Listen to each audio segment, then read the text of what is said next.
Le crime de Rouletabille, d'après Gaston Leroux. Adaptation, Stéphanie Reynaud et John Mack. Interprétation, Patrick Blandin, Patrick Martinez-Bourna, Philippe Collin, Stéphanie Reynaud, Frédéric Chevaux. Un programme Maurice Clément Fèvre.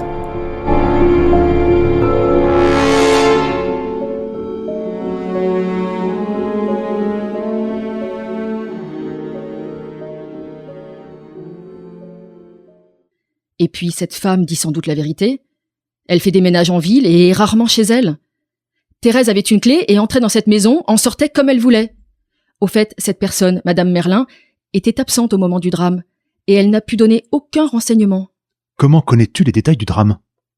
Mais par Roland qui m'a tout raconté, et par un témoin, un agent de la police locale qui se trouvait sur les lieux. Enfin, Thérèse a pu prononcer quelques paroles qui nous ont fixés définitivement. Roland m'a dit qu'il se trouvait dans une pièce du rez-de-chaussée avec Théodora Luigi quand ils avaient entendu des cris au dehors. D'abord, il n'avait pas reconnu la voix de sa femme, et puis une clameur distincte et toute proche. « Ah, l'assassin ! Roland ! Roland !» Cette fois, il avait reconnu la voix de Thérèse. Il ne s'étonna point qu'elle l'eût suivi jusqu'ici, car il connaissait ses transes et savait ce qu'elle était capable de faire pour le sauver. D'autre part, comme Théodora venait de lui avouer que le valet de chambre du prince n'avait point trouvé son maître le matin même, dans sa chambre, et que l'on ne savait ce qu'il était devenu, il ne douta point que sa femme ne fût aux prises avec ce fou. Théodora non plus n'en douta point. Mais cette même pensée qu'ils avaient tous deux se traduisait chez l'un et chez l'autre par des gestes différents. Roland se précipitait sur la porte du vestibule, mais Théodora le retenait de toutes ses forces. Cependant, l'ayant secoué brutalement, il l'ouvrit et ils se trouvèrent en face du corps de Thérèse étendu en travers du seuil. La malheureuse, elle leur a donné sa vie. C'est une femme qui s'est aimée. Moi, je ne saurais pas. J'aurais pris la vie de quelqu'un. Je n'aurais pas donné la mienne. Roland a juré de la sauver et de vivre à genoux devant elle. Il le peut. Parle-moi de l'agent. Il s'en est fallu de quelques secondes qu'il sauva Thérèse de ce fou. Quand Roland ouvrit la porte, un agent en bourgeois de la police locale, un nommé Michel, était déjà penché sur Thérèse. Cet agent veillait sur la villa. Il a été requis et était payé par Théodora qui en était arrivée à tout craindre du prince, mais ne voulait point s'en aller sans avoir revu Roland. Roland m'a confié que la passion de cette femme pour lui avait augmenté en raison même de ce que la sienne diminuait, car elle s'était aperçue de sa lassitude. En effet, Roland en avait assez, et c'est seulement la crainte qu'elle ne se livrât à quelque acte de désespoir si elle ne le voyait pas venir au dernier rendez-vous qu'elle lui fixait avant son départ, qui fit que Roland nous a quittés ce matin si précipitamment. Il te l'a dit. Mais c'est un autre ordre d'idée. Revenons à l'agent. Ce Michel n'a donc pas vu arriver le prince. Malheureusement non, et c'est tout naturel. L'agent faisait le tour de la villa, qui est isolée, comme vous avez pu vous en rendre compte. C'est pendant que l'agent était derrière la villa que le prince aurait surgi d'un gros bouquet d'ajoncs, à 200 pas d'ici, sur la gauche. Le prince devait être sûr que Théodora et Roland se trouvaient dans la villa. On avait dû l'en avertir, et il accourait pour les surprendre, après avoir entendu sans doute que l'agent eût disparu. Il est à présumer qu'on lui avait procuré quelques moyens de pénétrer dans la villa.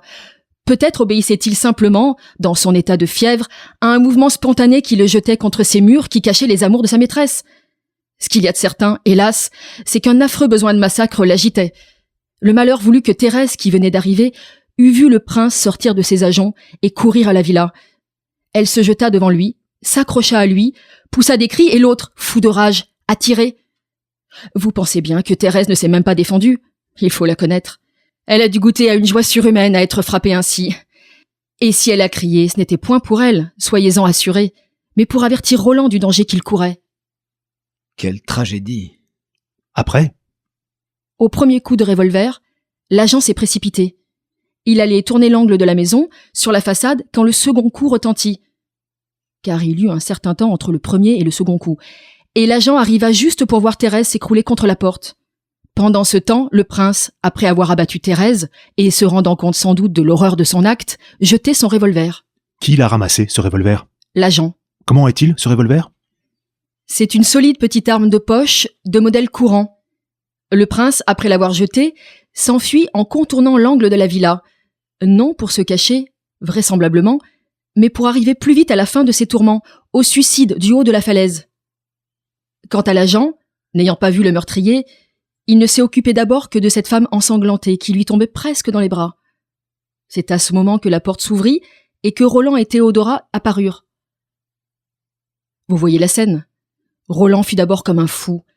Cependant, quand il eut constaté que sa femme respirait encore, il reconquit tout son sang-froid, la transporta lui-même sur un divan, ordonna à Théodora, qui le regardait agir comme dans un rêve, de quitter cette maison et de ne plus y revenir, tant qu'il serait là. Par qui a été louée la villa? Par elle? Il la chassait donc de chez elle? Mon Dieu, oui. Elle ne fit aucune objection. Elle dit simplement « Vous me permettrez peut-être de vous envoyer un chirurgien avec sa trousse ?» Il lui répondit que l'agent se chargeait de cela, et il la laissa partir sans un adieu. Qu'est-ce que ça peut nous faire? Mais dis-moi, quand tu es arrivé, toi, où en étaient les choses? Il y avait déjà beaucoup de monde autour de la villa. Je me suis douté que mon pressentiment ne m'avait pas menti. Ce n'est pas ce que je te demande. Tes angoisses, je les connais. En somme, quand tu es arrivé, tout était terminé? Oui. L'assassinat et l'opération. Bien. Pourquoi bien? Parce que c'est net. Tu es en dehors du drame et en dehors de l'intervention chirurgicale. De toute façon, si la malheureuse succombe, on n'aura rien à te dire. Mais toi, que veux-tu dire? Rien qu'exprimer ma satisfaction que tu ne sois mêlé en rien à une affaire aussi embrouillée. Embrouillé? Il n'y en a jamais eu, hélas, d'aussi clair. Dame, Rouletabille haussa les épaules. Enfin, en arrivant, tu as vu Thérèse? Non. Elle reposait après le dernier pansement.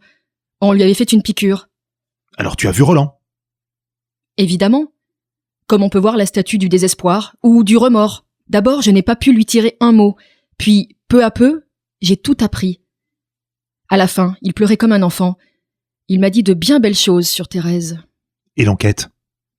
Eh bien, l'enquête... Naturellement, la villa est envahie par les commissaires, les magistrats. Il y en avait partout, qui fouillaient partout. Ils avaient apporté avec eux la nouvelle du suicide du prince Henri. Je le regrette, avait dit Roland, car j'aurais voulu le tuer de ma main.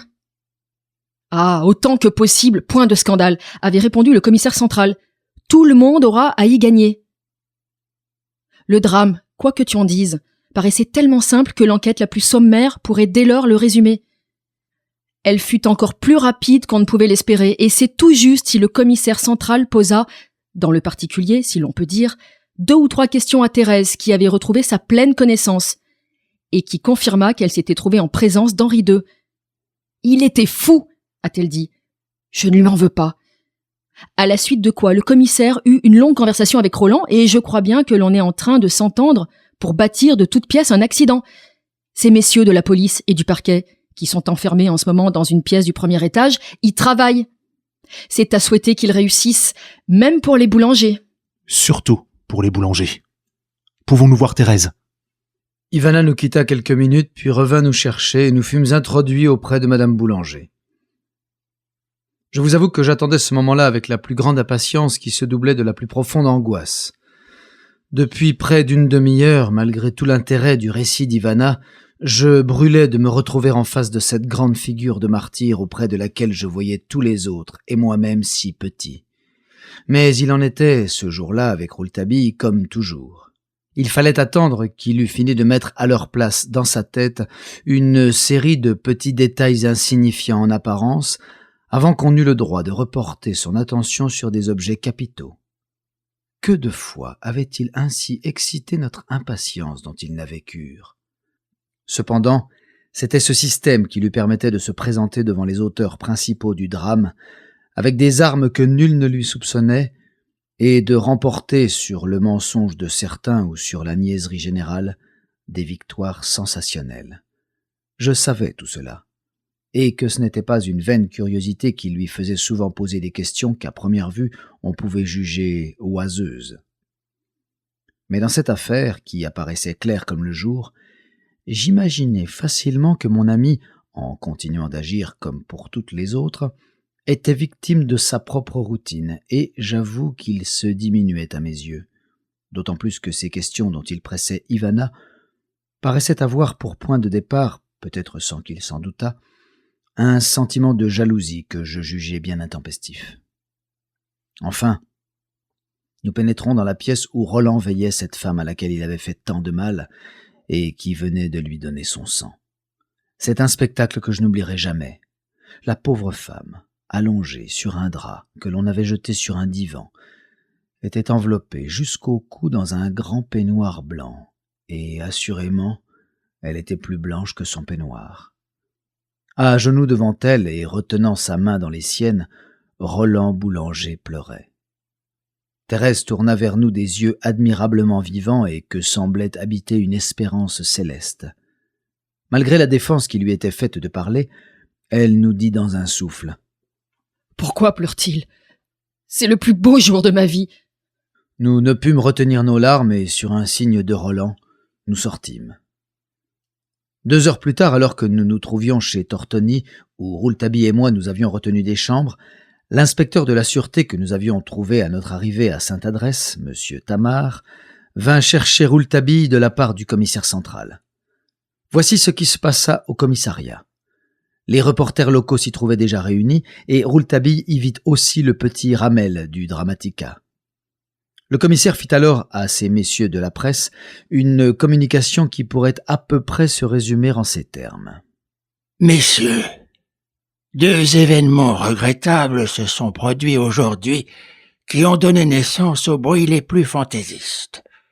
D'une part, le prince Henri II d'Albanie, dans un accès de fièvre chaude, s'est jeté du haut de la falaise de Sainte-Adresse.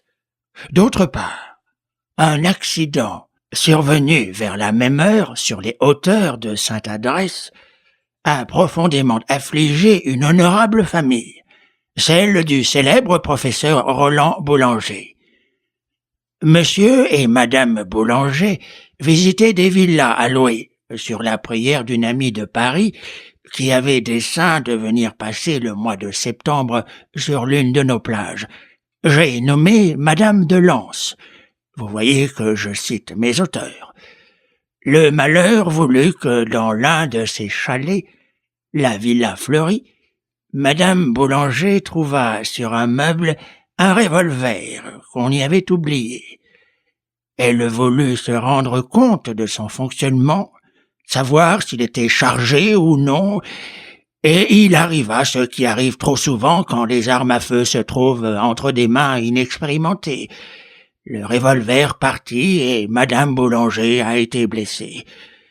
Heureusement, si grave qu'ait été sa blessure, ses blessures, interrompit très hostilement le petit Ramel du Dramatica. Oui, ses blessures, car en effet, sous la pression nerveuse, inconsidérée et machinale de la victime, affolée de son imprudence, la gâchette agit 2 fois. Enfin, le principal est que Madame Boulanger ne succombera point à ses blessures. Son mari même répond d'une prompte guérison.